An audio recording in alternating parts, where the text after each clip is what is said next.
Hi, welcome to my class.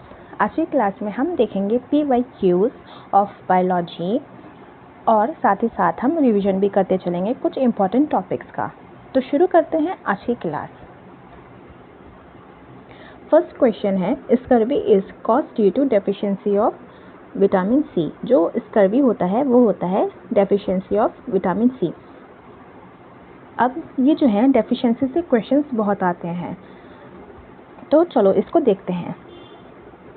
Vitamin A जो होता है वो कॉज करता है नाइट ब्लाइंडनेस। नाइट ब्लाइंडनेस है तो ऑब्वियसली ब्लाइंडनेस है तो देखने में क्या होगी, डिफ़िकल्टी होगी, difficulty seeing in dim light और साथ ही ड्राई स्किन होती है। अब विटामिन ए क्या होता है, ए से शुरू होता है। ए क्या करता है, ए से क्या मतलब वो अंधेरा, तो इसको ऐसे याद रख सकते हैं, ए फॉर अंधेरा, अंधेरा है तो क्या होगा, नाइट ब्लाइंडनेस होगी। विटामिन B1 है उसको क्या बोलते हैं, साथ में थायमीन भी बोलते हैं, क्योंकि ऐसे क्वेश्चन जो होते हैं ये पूछते हैं कि विटामिन 2 को और क्या बोलते हैं। इस तरह से ऑप्शंस आते हैं तो हमें ये वाले नाम भी इनके पता होना चाहिए। वो कॉज करता है डेफिशिएंसी, तो हमें याद रखनी ही है। कॉज करता है डेफिशिएंसी बेरी। इसमें क्या होता है, नर्वस डिसऑर्डर और मसल वीकनेस होती है। अब इसको कैसे याद रख सकते हैं, B1 है, बी है तो बी फॉर बेरी। अब 1 है तो यानी एक बार और बेरी, तो क्या हो जाएगा, बेरी। विटामिन B2 राइबोफ्लेविन, ये क्या करता है, क्रैकेट लिप्स, सॉर थ्रोट और सोलन टंग। ये क्या है, डिजीज़ जो है ये मुंह पे ही करती है, ठीक है, डिजीज़ जो भी है मुंह पे करती है। अब हमारे लिप्स कितने होते हैं, 2 होते हैं, और B2 है तो B2 यानी 2 लिप्स। तो लिप्स से हम याद रख सकते हैं कि यार इसमें क्या होता है, लिप्स हमारे क्रैक हो जाते हैं, और अगर लिप्स है तो ये मुंह पे पूरा ही डिजीज़ है, करती है डेफिशिएंसी की वजह से। डिजीज़ कहाँ होती है, मुंह पे होती है, तो सोर थ्रोट और सोलन टंग। अब आ जाता है विटामिन B3। विटामिन B3 को क्या बोलते हैं, नियासिन। अब नियासिन कॉज करता है डिजीज़ पेलेग्रा। अब इसमें क्या होता है, ये करता है 3D डिजीज़। 3D डिजीज़ कैसे करता है, देखो यहाँ पे हर चीज़ डी से शुरू हो रही है, तो ये क्या करता है, 3D disease, diarrhoea, dermatitis, dementia, ठीक, तो ये करता है 3D डिजीज़। विटामिन B6 को और क्या बोलते हैं, पायरिटॉक्सिन। अब इसको क्या करते हैं, एनीमिया और स्किन इन्फ्लेमेशन, ठीक।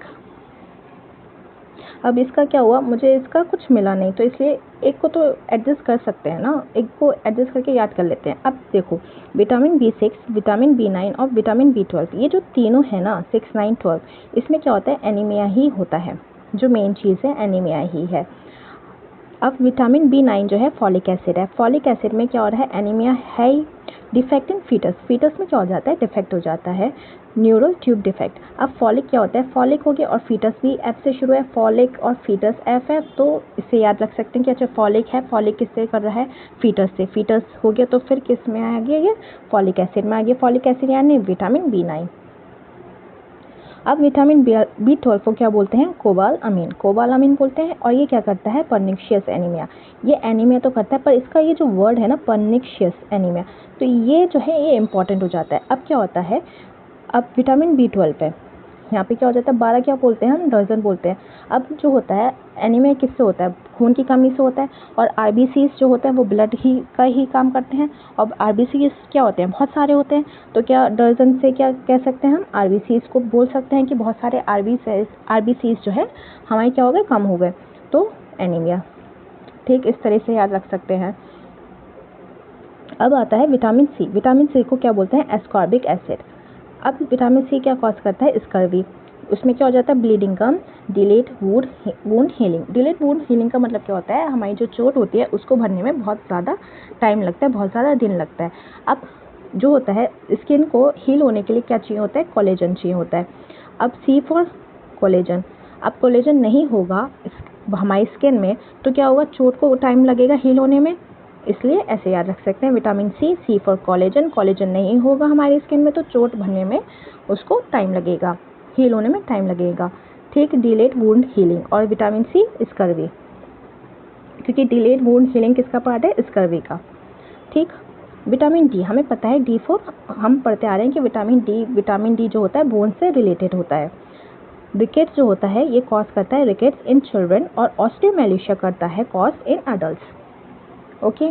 विटामिन ई, अब विटामिन ई कॉज करता है इनफर्टिलिटी और muscular weakness.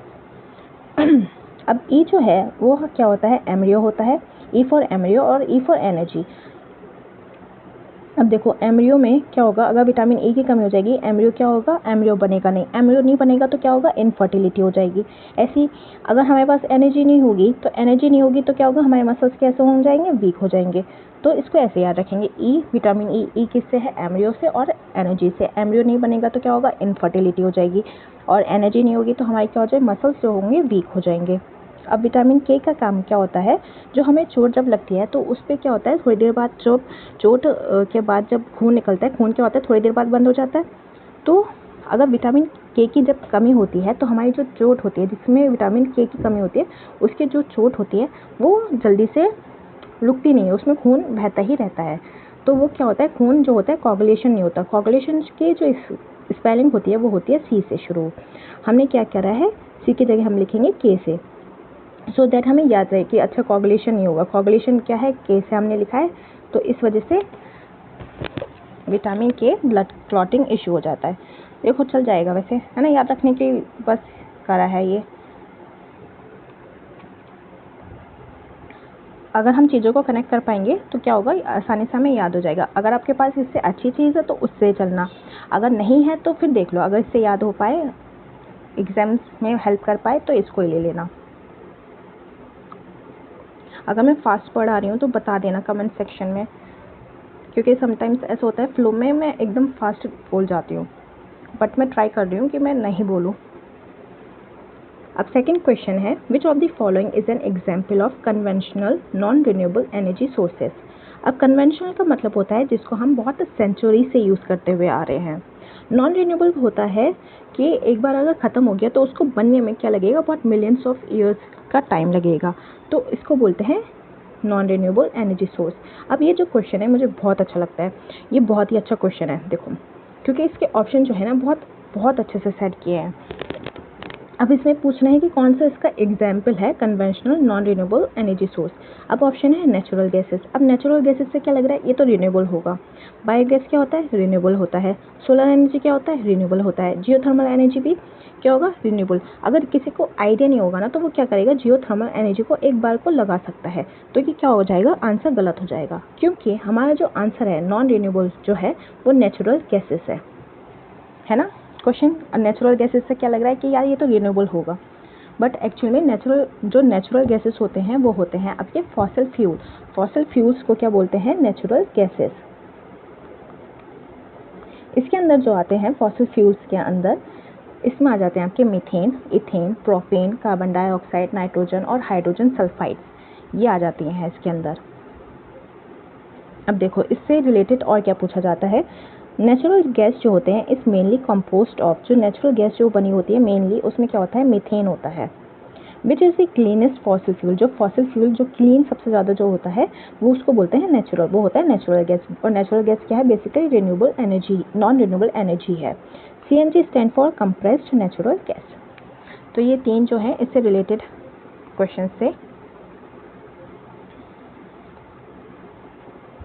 Mark the incorrect statement, incorrect बोल रहा है regarding autotrophic nutrition. Autotrophic nutrition वो न्यूट्रिशन होता है जो खुद से, जैसे कि प्लांट्स जो होते हैं अपना न्यूट्रिशन जो होता है वो खुद ही बनाते हैं, तो उसको जो खुद प्लांट जो अपनी जो फूड जो होता है वो खुद बनाते हैं उसको बोलते हैं ऑटोट्रॉपिक न्यूट्रिशन।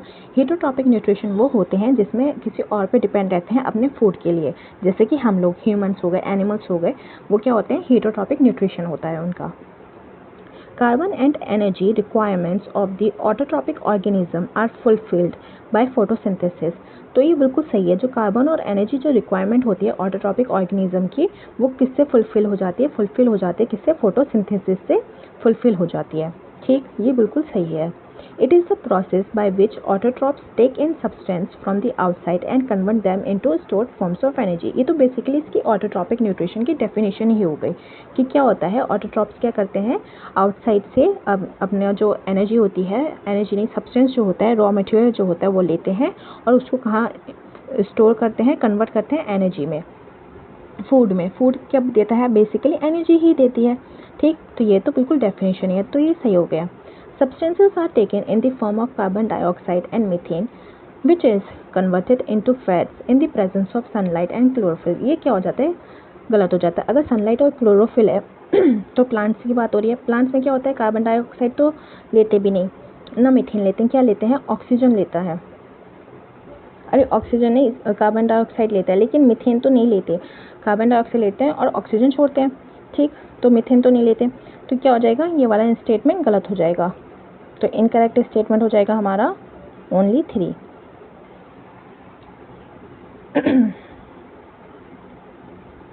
अच्छा अब देखो ये who shows autotrophic nutrition. Autotrophic nutrition और कौन कौन दिखाता है, ग्रीन प्लांट्स दिखाते हैं, ठीक। सम बैक्टीरिया, कुछ बैक्टीरिया जो होते हैं जैसे कि साइनोबैक्टीरिया जिसको बोलते हैं, और साथ में हम उनको साइनोबैक्टीरिया को और क्या बोलते हैं, ब्लू ग्रीन एल्गे, वो क्या होते हैं, वो भी फोटोसिंथेटिक होते हैं।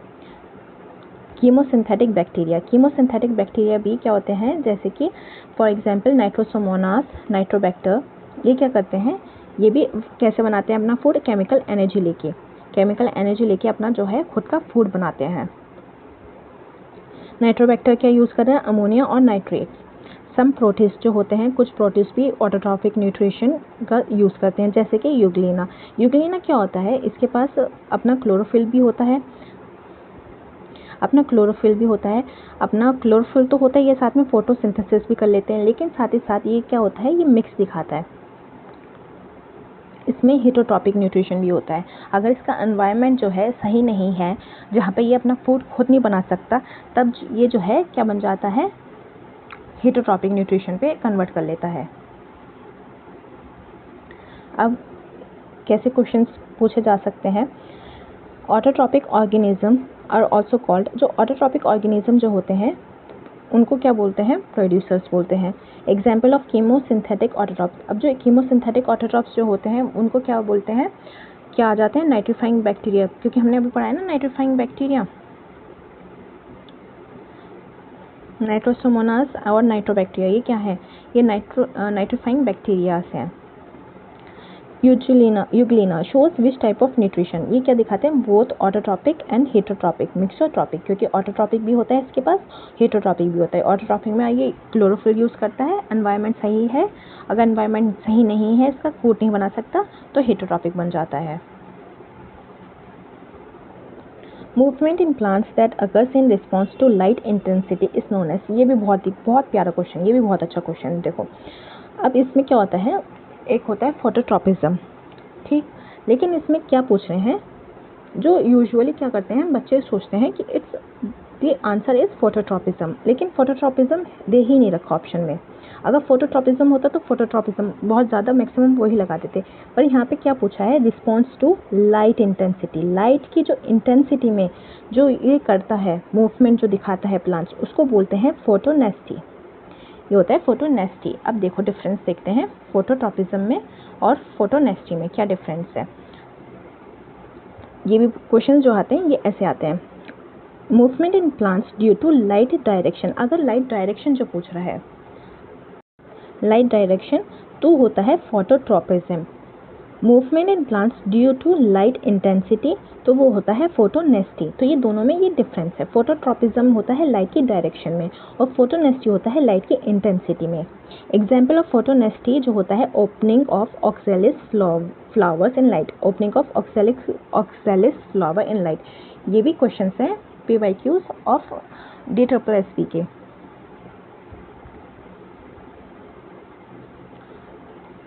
Goitre is caused due to deficiency of, अब ये गोइटर जो है ये इसमें किसकी वजह से ये होता है, किसकी कमी की वजह से होता है, तो ये होता है आयोडीन की कमी से। अब देखेंगे मिनरल्स की, किसकी मिनरल्स, कौन से मिनरल की वजह से उनकी डेफिशिएंसी की वजह से कौन सी डिजीज़ हो जाती है। आयरन की कमी की वजह से होता है एनीमिया। एनीमिया क्या होता है, उसके सिम्टम्स पेल फेस और टायर्डनेस हो जाती है। आयोडीन की कमी से क्या होता है, गोइटर होता है। ये होता है आपके थायराइड ग्लैंड से रिलेटेड भी होता है, तो थायराइड हो जाता है और स्वेलिंग इन नेक हो जाती है। कैल्शियम की कमी से क्या होता है, हमारी जो बोन्स जो होती हैं, हड्डियाँ जो होती हैं वो कमज़ोर हो जाती हैं और साथ ही साथ हमारे जो टूथ होते हैं वो भी तीखे होने लग जाते हैं। तो क्या बोलते हैं, ऑस्टियोपोरोसिस और पुअर स्ट्रेंथ। फॉस्फोरस क्या करता है, हमारी जो ग्रोथ जो होती है उसमें क्या करता है, पुअर ग्रोथ हो जाती है, हड्डियाँ भी कमज़ोर हो जाती हैं और स्टंटेड ग्रोथ तो बात ही कर रहे हैं कि जो हाइट जो होती है वो क्या हो जाती है, कम रह जाती है।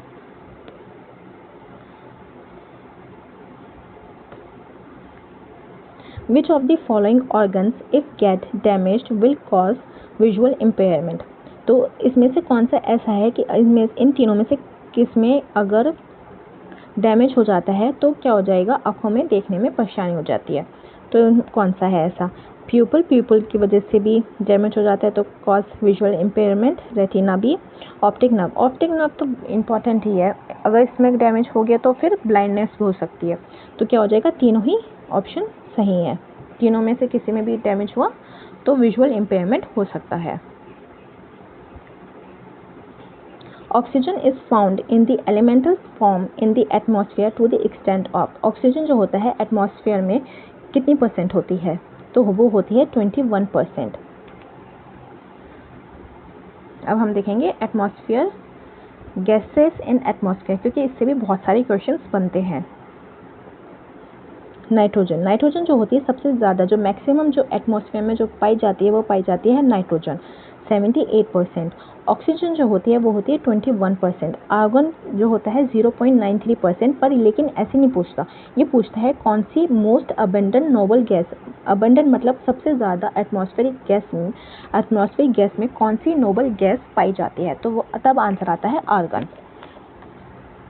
कार्बन डाइऑक्साइड की पूछता है, कार्बन डाइऑक्साइड की ये आता है कितने % पाई जाती है, तो ये होती है 0.03 टू 0.04%। तो इसका भी पूछा जाता है। वाटर वेपर जो होता है आपका वेरिएबल होता है। वेरिएबल का मतलब हो जाता है आपका 0 to 4%। वेरिएबल का मतलब होता है आपके जो डिपेंड करता है प्लेस और क्लाइमेट पे। अगर ह्यूमिडिटी ज़्यादा है तो वाटर वेपर ज़्यादा होगा, ठीक। तो इसलिए ये डिपेंड होता है प्लेस और क्लाइमेट पे।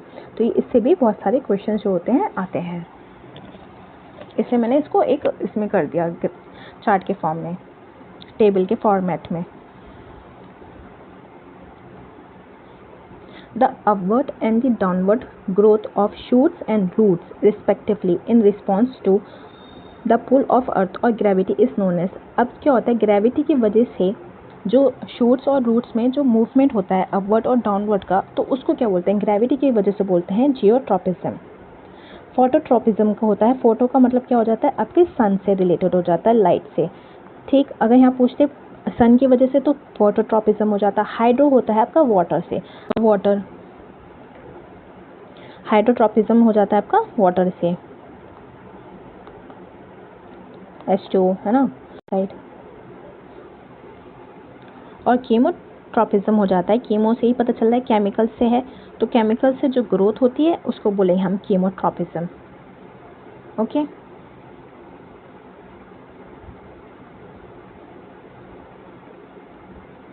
The root of plants have an important role in preventing.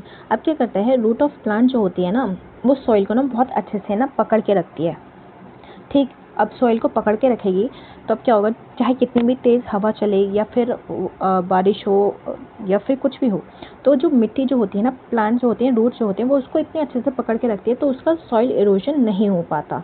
तो जो रूट्स होती हैं प्लांट की वो क्या करती हैं, सॉइल इरोजन में हेल्प करती हैं रोकने में। ये भी देखा होगा कि जब पूछते हैं कि सॉइल इरोजन को कैसे कम कर सकते हैं, तब क्या आता है, एफॉरेस्टेशन की बात करते हैं। एफॉरेस्टेशन बेसिकली होता है क्या है, प्लांट्स को लगाना। प्लांट्स को लगाने से ही क्या होता है, सॉइल इरोजन जो होता है वो रुकता है। Fusion of gametes is not involved in. Fusion of gametes क्या होता है, जब दो गैमेट्स का फ्यूजन होता है। अब ये कहाँ नहीं होता, ये एसेक्सुअल रिप्रोडक्शन में नहीं होता, सेक्सुअल रिप्रोडक्शन में होता ही है, आइसोगैमी में भी होता ही है। एम्फीमिक्सिस क्या होता है, बेसिकली एम्फीमिक्सिस को बोलते हैं fusion of male and female gametes का जब फ्यूजन ही होता है तो उसको क्या बोलते हैं, एम्फीमिक्सिस बोलते हैं। अब इसका जो होता है एक अपोजिट वर्ड भी होता है, एपोमिक्सिस, एपो ये ओ है। अब ये क्या होता है, ये इसका अपोजिट होता है, एम्फीमिक्सिस का अपोजिट होता है एपोमिक्सिस। इसमें होता है कि सीड का जो होता है फॉर्मेशन होता है लेकिन without fertilisation.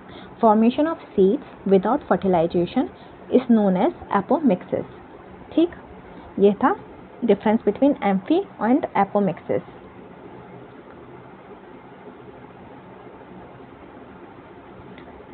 Which of the following organism reproduce asexually by spore formation? Spore formation कहाँ होता है, ये होता है आपका फंगस में। अब म्यूकोर और दूसरा है पेंसिलियम। अब क्या है, दोनों में ही क्या होता है, reproduce asexually by spore formation, तो दोनों में ही ये होता है। तो both 1 and 2 is correct.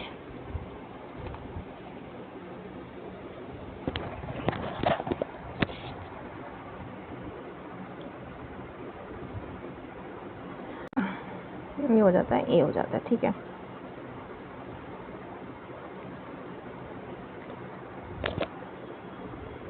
Mark the correct statement regarding sex chromosome, ठीक है। Women have a perfect pair of sex chromosome both called x, ये बिल्कुल सही है, क्योंकि जो फीमेल्स होती हैं उसमें क्या होता है, दोनों सेक्स क्रोमोसोम्स एक्स एक्स होते हैं, और मेल्स में क्या होते हैं, एक्स एंड वाई होते हैं। Man have a mismatch pair, ये भी सही है, in which one is a normal size X and while the other is a long one called Y. तो यहाँ पे गलत हो गया, लॉन्ग नहीं होता, ये होता है शॉर्ट होता है। जो एक्स होता है वो नॉर्मल शेप होता है, लेकिन जो वाई होता है वो क्या होता है, वो शॉर्ट होता है। तो क्या हो जाएगा हमारा, only 1 is correct.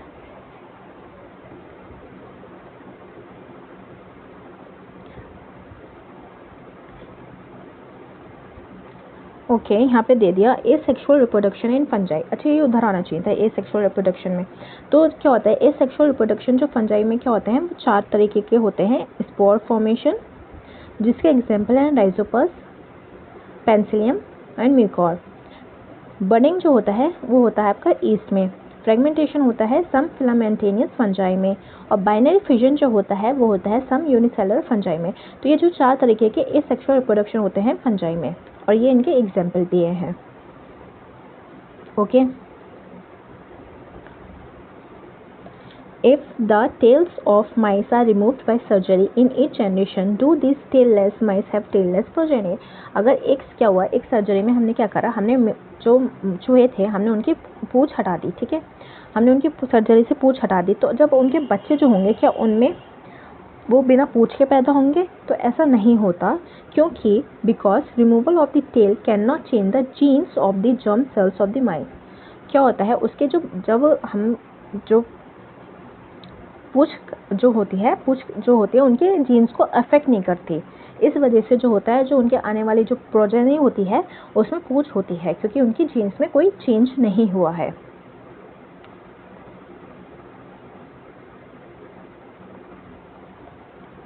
Wings of bats are skin-fold stretched mainly between elongated fingers, but the wings of birds are a feathery covering all along the arm. The design of the two wings, their structure and components are thus very different. They look similar because they have a common use for flying, but their origins are not common. Which type of characteristic is this? तो basically ये analogous characteristics की बात कर रहे हैं। देखो, analogous में क्या होता है, सिर्फ इनका ये चीज़ याद रखो कि इनका जो फंक्शन होगा वो सेम होगा। फंक्शन अगर सेम बोल रहा है, आंसर में देखो लास्ट में क्या बोल रहा है, they have common use for flying. Function तो सेम ही है दोनों का, तो क्या हो जाएगा, एनालॉगस हो जाता है। होमोलॉगस क्या हो जाता है, इनका डिफरेंट फंक्शन होते हैं। बस इतना याद रखो, आंसर सही आएगा। डिफरेंट फंक्शन होते हैं इसमें। एनालॉगस में फंक्शन सेम तो एनालॉगस, और फंक्शन डिफरेंट तो होमोलॉगस। इससे हमारा जो होगा आंसर आ जाएगा। यही तो चाहिए लास्ट में हमारा आंसर सही आए। The ability of the eye lens to adjust its focal length। जो आई लेंस जो होती हैं, जो एडजस्ट करती हैं लाइट की इंटेंसिटी पे, तो वो कैसे करती हैं, उसको क्या बोलते हैं, उसे बोलते हैं एकोमोडेशन।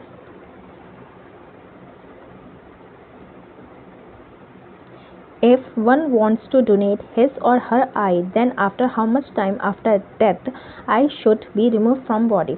तो कितने समय के बाद अगर एक पर्सन की डेथ हो जाती है तो उसकी जो आइज़ हैं कितने समय तक हम उसको डोनेट हम यूज़ कर सकते हैं किसी और पर्सन में? तो हम यूज़ कर सकते हैं 4 to 6 आवर्स के अंदर अंदर हमें उसकी आइज़ को रिमूव करना होगा।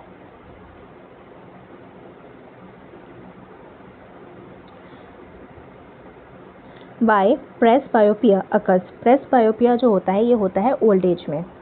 इसमें क्या होता है, due to gradual weakening of ciliary muscles. जो हमारी सिलियरी मसल्स जो होती हैं वो क्या हो जाती हैं, वो वीक होने लग जाती हैं, जिसकी वजह से वो ठीक से फोकस नहीं कर पाती। इसमें क्या हो जाता है, second diminishing flexibility of eye lens, ये भी सही है। तो बोथ एंड 1 2 सही हो जाता है। इसमें आई लेंस की भी फ्लेक्सिबिलिटी जो होती है वो भी कम हो जाती है, क्योंकि उम्र के साथ साथ, क्योंकि ये जो डिजीज़ होती है उम्र के साथ साथ में होती है। ओल्ड एज में। Ganga action plan was initiated to reduce pollution load. Pollution को कम करने के लिए ये गंगा एक्शन प्लान जो हुआ था स्टार्ट हुआ था। Which of the following statement is incorrect? Humus causes the soil to become less porous. ये क्या है? ये गलत है। बाकी ये जो तीनों हैं ये सही हैं।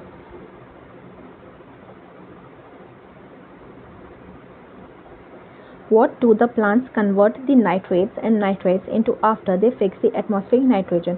जब ये जो होते हैं एटमॉस्फेरिक नाइट्रोजन को फिक्स कर देते हैं तब क्या होता है?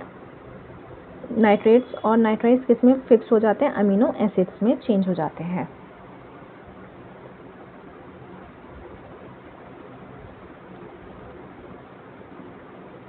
Which of the following is a fodder crop?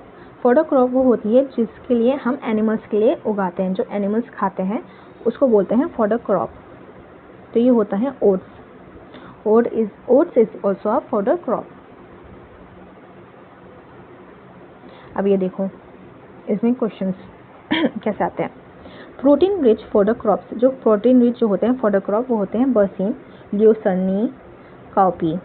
Grass और ग्रीन मास क्रॉप्स जो होते हैं उसमें आते हैं मेज, नेपियर, ज्वार और बाजरा।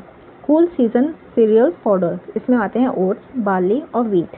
ट्री फॉडर में आते हैं ल्यूसियाना, सुबाबोल और मलबेरी। ठीक, तो it's also very important fodder crops. Why is dwarfness desired in cereals? Cereals में क्या होता है? ड्वार्फनेस जो होते हैं प्लांट की जो हाइट होती है उसको कम क्यों रखते हैं? क्यों उसको चूज़ किया जाता है? प्लांट की हाइट को कम क्यों चूज़ किया जाता है? क्योंकि उसकी क्वालिटी जो होती है वो एनहेंस हो जाती है, इसलिए। Which of the following problems arise if excessive fertilisers are used? अब बहुत ज़्यादा फर्टिलाइज़र जब यूज़ करते हैं तब कौन सी प्रॉब्लम होती है? वाटर पॉल्यूशन होता है, क्योंकि जो पानी जो होता है, जो फर्टिलाइज़र वाला पानी होता है वो रिवर्स में जाता है, लेक्स में जाता है, तो वाटर क्या होता है? पॉल्यूट हो जाता है। डिस्ट्रक्शन ऑफ सॉइल फर्टिलिटी, अब क्या होता है? Long term use of fertilisers क्या होता है? उसकी फर्टिलिटी जो होती है सॉइल की वो कम होने लग जाती है। तो दोनों ही सही हैं। Which of the following has the highest percentage of fats? तो highest percentage of fats किस में होता है? एग में।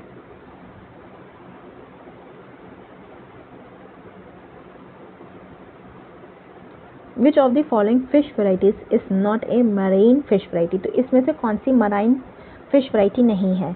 तो वो है कटला।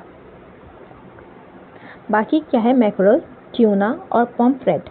और एक को दो और याद रखो, एक सार्डीन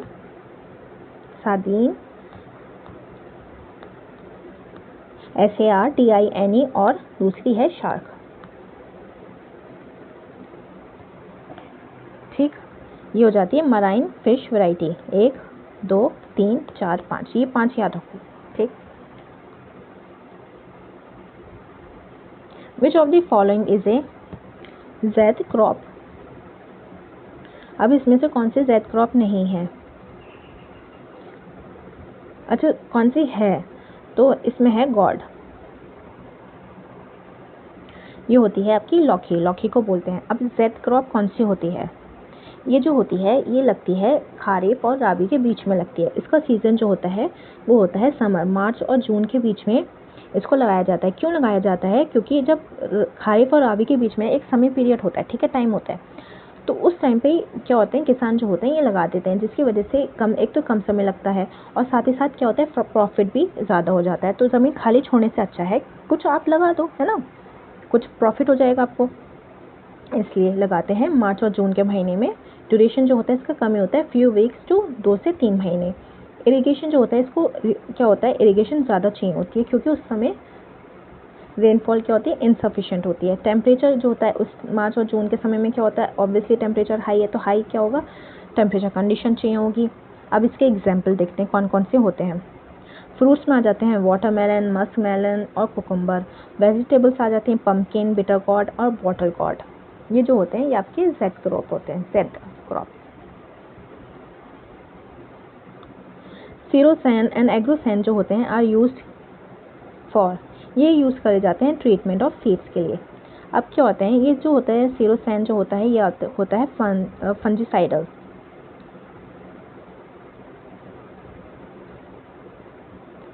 ये फंजीसाइडल ट्रीटमेंट के लिए यूज़ होता है। एग्रोसैन जो होता है ये भी इसके लिए यूज़ होता है, लेकिन ये और साथ ही साथ किस लिए यूज़ होता है, माइक्रो न्यूट्रिएंट्स के लिए भी यूज़ होता है, तो इसके ये हो जाता है।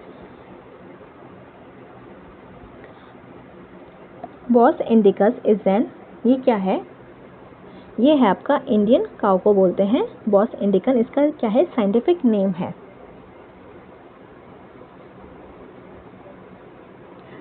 When boiled water is allowed to cool, heavy impurities collect at the bottom and dissolved salts form a thin layer on the surface called, तो इसको बोलते हैं स्कम। जब नीचे जो इम्प्योरिटीज जो हो जाती है वो बैठ जाती है, लेकिन जो ऊपर जो थिन लेयर बनती है सरफेस पे उसको क्या बोलते हैं, scum. Which of the following is the practice of controlling the establishment, growth, composition, health and quality of a tree to meet diverse needs and values? तो ये किस में आता है, ये आता है सिल्वीकल्चर में। डिफॉरेस्टेशन,